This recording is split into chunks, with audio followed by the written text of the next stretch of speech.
Ces plateformes savent tout sur nous. Et pas seulement sur nos goûts d'achat, mais aussi sur nos opinions diverses.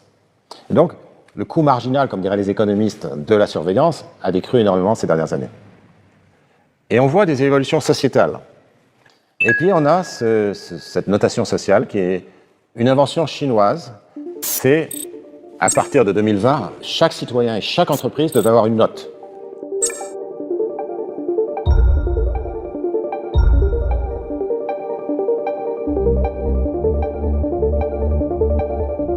C'est-à-dire que vous pourrez avoir la note 632 ou 424, et c'est une note publique.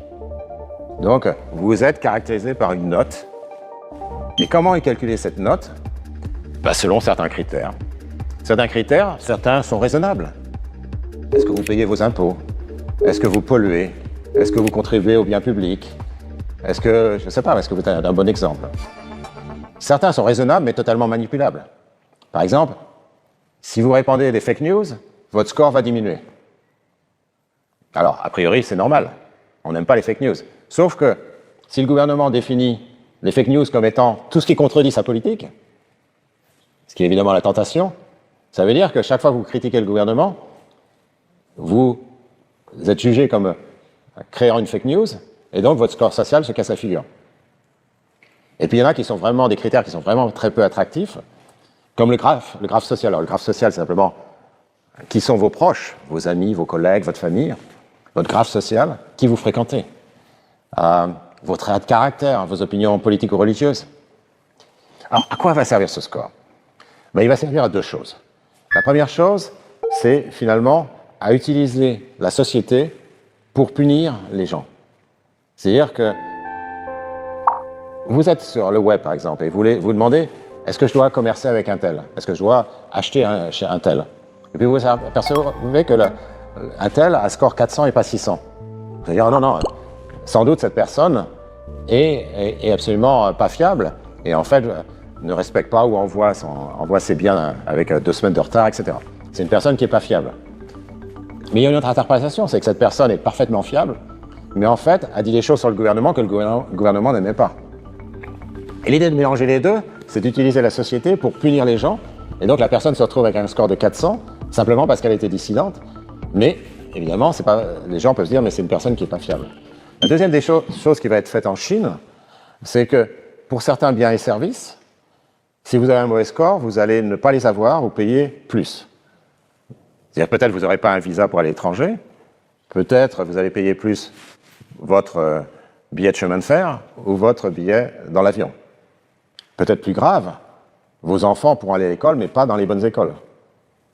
Et donc là, il y a un problème très très sérieux aussi, il y a cette utilisation et ce score social, qui encore une fois révèle des caractéristiques qui sont désirables, la fiabilité, l'honnêteté, etc., mais aussi révèle si vous êtes un dissident face au gouvernement, et on mélange les deux ensemble de sorte que les gens ne savent pas d'où vient ce score faible, est un instrument de contrôle social.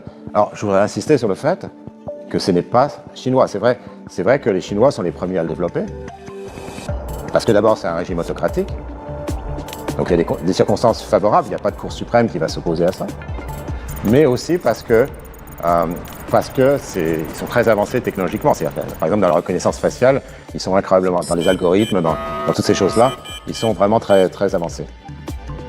This is Tiananmen Square. It's unthinkable today that you could have the kinds of student protests that you saw in 1989 in Tiananmen Square.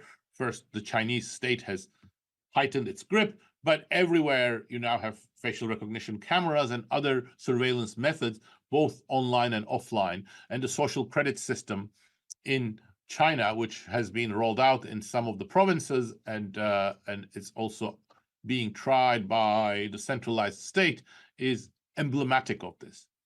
But it would be a mistake to think that social media surveillance are only problems for authoritarian countries such as China and Russia. Social media, according to at least some empirical work and some accounts, has had a deep negative effect on democracy in the developed world, and surveillance type activities are growing. Data today, which has become a lifeblood of the modern economy, is hugely concentrated in the hands of a few gigantic tech companies. And while it is reasonable that we should fear the Chinese Communist Party more than Google and Facebook, I think it would be a brazen attitude to say that only the Chinese Communist Party will misuse data, and Google and Facebook, that are becoming as big as the Chinese Communist Party, will not. So I think the way in which social media is changing communications, the way in which the internet and other AI tools are changing surveillance, are also impacting democracy. But these two slides are about China, not just because it's emblematic of how these technologies can be misused, but China has become a beacon for authoritarianism. The Chinese Communist Party has reached the conclusion that the only way it can survive in the medium term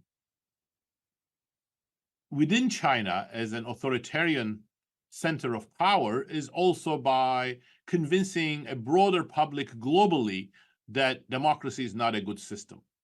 And this has been joined by Russia also. So China and Russia are spending money and resources in order to show the world that the authoritarian system works. It is more in line with certain cultural values. It is economically successful in the case of the Chinese emphasis, and that democracy has weaknesses, democracy has bad sides, democracy fails in a number of dimensions.